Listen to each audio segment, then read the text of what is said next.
नमस्कार दोस्तों, 81 के यूट्यूब चैनल पे आप सभी का बहुत बहुत स्वागत है। दोस्तों, आज के इस वीडियो में हम सीखेंगे एसेट एलोकेशन के बारे में। एसेट एलोकेशन क्या होती है, इसका क्या महत्व है और आपके लिए एसेट एलोकेशन के बारे में जानना किस लिए ज़रूरी है। तो दोस्तों, काफ़ी महत्वपूर्ण वीडियो है, इस वीडियो को आप अंत तक ज़रूर देखिएगा।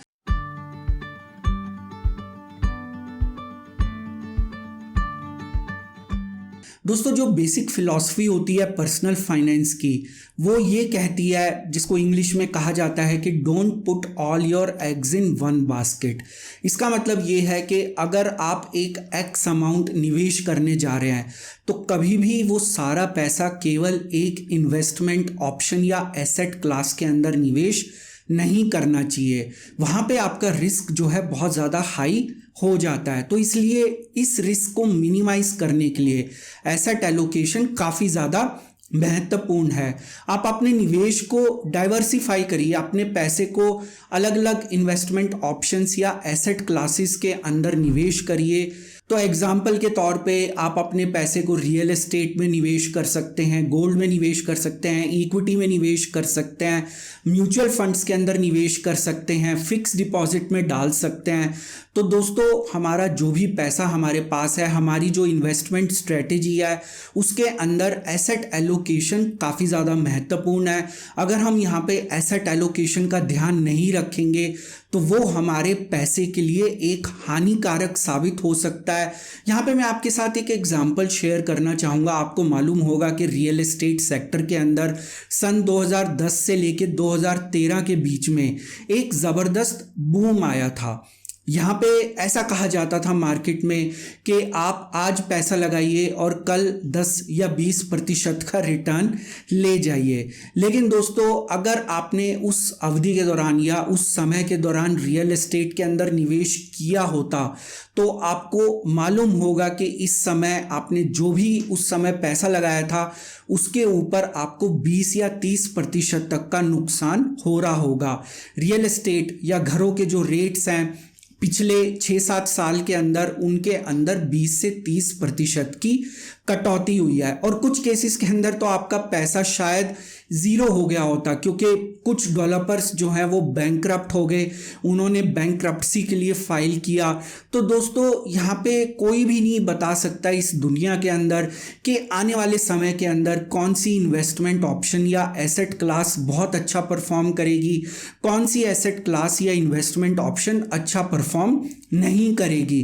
तो दोस्तों, इसलिए हमें अपने रिस्क को डाइवर्सिफाई करना ज़रूरी है, अपने रिस्क को मिटिगेट करना ज़रूरी है। तो यहाँ पे दोस्तों, हमारे पास जो भी ऑप्शंस अवेलेबल हैं या जो ऑप्शंस हमें लगता है कि आने वाले समय में अच्छा परफॉर्म कर सकते हैं, जो इन्वेस्टमेंट ऑप्शंस या एसेट क्लासेस आने वाले समय में एक बेहतरीन रिटर्न दे सकते हैं, तो हमें अपने पैसे को वहाँ पे एक समझदारी के साथ, सूझबूझ के साथ एसेट एलोकेशन के रूल्स को फॉलो करके वहाँ पे निवेश करना चाहिए। अब दोस्तों, यहाँ पे अगर आप एसेट एलोकेशन के बारे में पढ़ेंगे तो आपको एक standard type of asset allocation बताया जाता है, लेकिन मेरा ये मानना है दोस्तों कि जो एसेट एलोकेशन है वो हर एक इंडिविजुअल के लिए अलग होता है, पर्सन टू पर्सन वो डिपेंड करता है।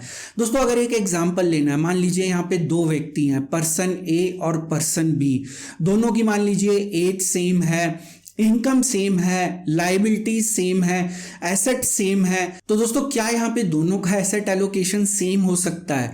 जी नहीं दोस्तों, क्योंकि यहाँ पे पर्सन ए जो है वो सैलरीड क्लास है, पर्सन बी जो है वो एंटरप्रेन्योर है। तो यहाँ पे दोनों के जो इनकम के सोर्सेज हैं वो अलग अलग हैं। एक का इनकम का सोर्स जो है वो स्टेबल है, दूसरे का इनकम का सोर्स जो है वो इतना ज़्यादा स्टेबल नहीं है। अगर आप बिजनेस में हैं या एंटरप्रेन्योर हैं तो आपको मालूम है कि उसके अंदर आपकी जो इनकम है वो बिल्कुल स्टेडी नहीं रहती, स्टेबल नहीं रहती, उसके अंदर उतार चढ़ाव आते रहते हैं। तो सैलरीड क्लास पर्सन की इनकम जो है वो स्टेबल रहती है, उसके अंदर ज़्यादा उतार चढ़ाव नहीं आते। तो दोस्तों अब आप कहेंगे कि भी हम यहाँ पे एसेट एलोकेशन किस तरीके से कर सकते हैं। तो दोस्तों एसेट एलोकेशन का जो एक प्रमुख स्तंभ है वो है रिस्क प्रोफाइल, आपका अपना रिस्क प्रोफाइल। ये रिस्क प्रोफाइल हर एक व्यक्ति के लिए अलग अलग होता है। मेरा रिस्क प्रोफाइल अलग हो सकता है, आपका रिस्क प्रोफाइल अलग हो सकता है। इसलिए थोड़ी देर पहले मैंने कहा कि जो स्टैंडर्ड एसेट एलोकेशन के रूल्स हैं वो सबके लिए लागू नहीं होते। एसेट एलोकेशन हर एक व्यक्ति के लिए अलग अलग होती है। तो दोस्तों ये जो रिस्क प्रोफाइल है उसको समझने के लिए आपको 3 बातों को समझना जरूरी है कि आपका रिस्क एपेटाइट कितना है, आपकी रिस्क कैपेसिटी कितनी है और आपका रिस्क टॉलरेंस कितना है। अब दोस्तों सुनने में ये तीनों टर्म्स जो हैं वो एक जैसी लगती हैं, इन तीनों का मतलब एक जैसा ही लगता है, लेकिन दोस्तों ऐसा नहीं है। रिस्क एपेटाइट होता है कि आप कितना रिस्क लेना चाहते हैं। मैं एक लेमन टर्म में आपको बता रहा हूँ कि आप कितना रिस्क लेने को तैयार हैं। रिस्क कैपेसिटी होता है कि आप कितना रिस्क ले सकते हैं।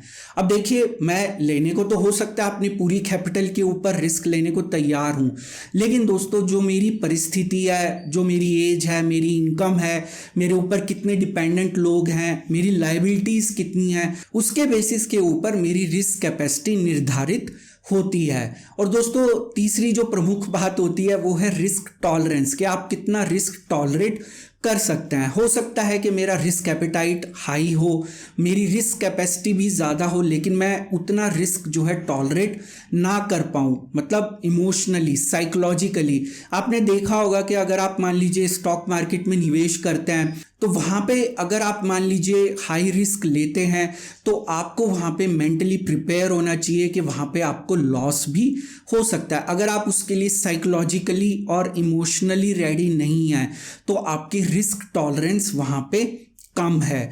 तो दोस्तों यहाँ पे जो आपकी रिस्क टॉलरेंस के बेसिस के ऊपर आपकी एसेट एलोकेशन निर्धारित होती है। रिस्क एपेटाइट जो है वो हाई हो सकता है, रिस्क कैपेसिटी भी ज़्यादा हो सकती है, लेकिन रिस्क टॉलरेंस कितनी है उसके बेसिस के ऊपर आपको कहाँ पे, किस एसेट क्लास में या किस निवेश की ऑप्शन में कितना पैसा निवेश करना है वो आप केवल रिस्क टॉलरेंस के बेसिस के ऊपर ही निर्धारित कर सकते हैं। तो यहाँ पे अगर हम इसको खाने के तौर पे देखें तो हमें बहुत ज़्यादा भूख लगी है, हम यहाँ पे बहुत ज़्यादा खाना खा सकते हैं, या हमें ऐसा लग रहा है कि हमें बहुत ज़्यादा खाना खाना चाहिए, लेकिन हमारी कैपेसिटी कितनी है। तो दोस्तों कैपेसिटी के हिसाब से हमें उतना ही खाना चाहिए, और अगर हम उससे ज़्यादा खा लेंगे तो हम शायद उसको टॉलरेट ना कर पाए, जिससे हमारी सेहत खराब हो सकती है। तो ये तीनों चीज़ों के बीच में समन्वय होना ज़रूरी है कि एपेटाइट कितना है, कैपेसिटी कितनी है और टॉलरेंस कितनी है,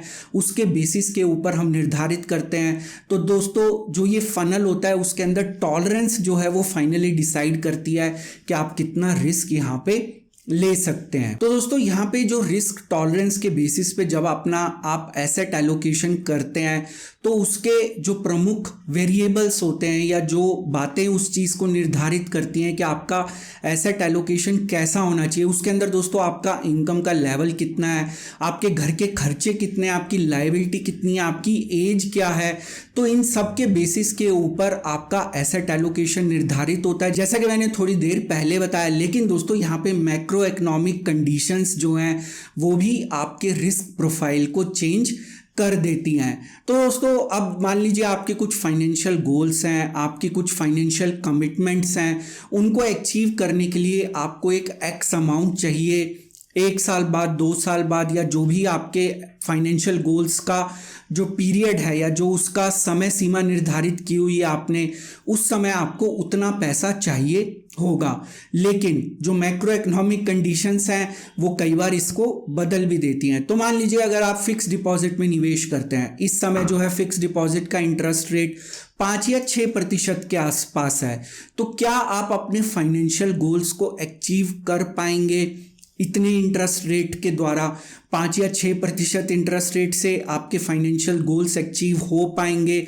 नहीं हो पाएंगे। तो आपको दोस्तों यहाँ पे अपना जो है, क्योंकि अब आपका रिस्क प्रोफाइल चेंज हो गया है, आपका एसेट एलोकेशन चेंज करने का समय आ गया है। तो दोस्तों यहाँ पे मुझे जो है इक्विटी के अंदर निवेश करना पड़ेगा, क्योंकि केवल 5 या 6% इंटरेस्ट रेट के द्वारा मैं अपने फाइनेंशियल गोल्स को अचीव नहीं कर पाऊंगा। तो दोस्तों यहाँ पे जो मैक्रो इकोनॉमिक कंडीशंस होती है वो भी निर्धारित करती हैं कि आपका जो एसेट एलोकेशन है वो किस तरह होना चाहिए, कौन सी एसेट क्लास में या इन्वेस्टमेंट ऑप्शन में आपका कितना पैसा होना चाहिए।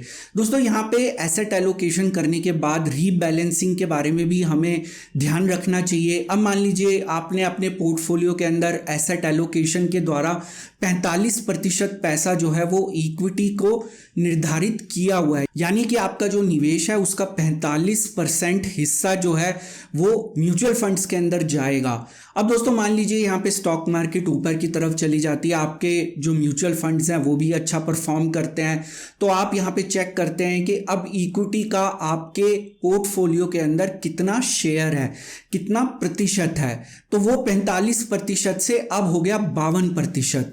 तो मुझे अब यहाँ पे क्या करना है, मुझे यहाँ पे अब रीबैलेंसिंग करनी है, क्योंकि जो मैंने एलोकेशन की हुई है, तो जो मैंने निर्धारित किया हुआ है कि मेरे पोर्टफोलियो में इक्विटी का शेयर जो है 45% होगा, अगर वो अब 52% हो गया तो मुझे यहाँ पे प्रॉफिट बुक करना चाहिए और वहाँ से पैसा निकाल के मुझे अपनी दूसरी इन्वेस्टमेंट ऑप्शन या एसेट क्लास में डालना चाहिए जिसका एलोकेशन इस समय कम है। जो निर्धारित की हुई है आपने सीमा, अब उसका एलोकेशन जो है वहाँ पे कम हो गया। तो दोस्तों क्योंकि इक्विटी का जो परसेंटेज है वो इंक्रीज हो गया, उसके अंदर हमें प्रॉफिट हुआ, इस वजह से ऑटोमेटिकली जो दूसरी एसेट क्लास या इन्वेस्टमेंट ऑप्शंस हैं उनका जो प्रोपोर्शन है या उनका जो प्रतिशत है वो कम हो जाएगा। अगर वो कम हो गया तो हम इक्विटी से प्रॉफिट बुक करके वो पैसा जो है दूसरी इन्वेस्टमेंट ऑप्शंस या एसेट क्लास के अंदर निवेश कर देंगे, जिससे हमारा पोर्टफोलियो जो है वो बैलेंस्ड रहेगा। तो इसलिए समय समय के ऊपर रीबैलेंसिंग करना बहुत ज़रूरी है पोर्टफोलियो को।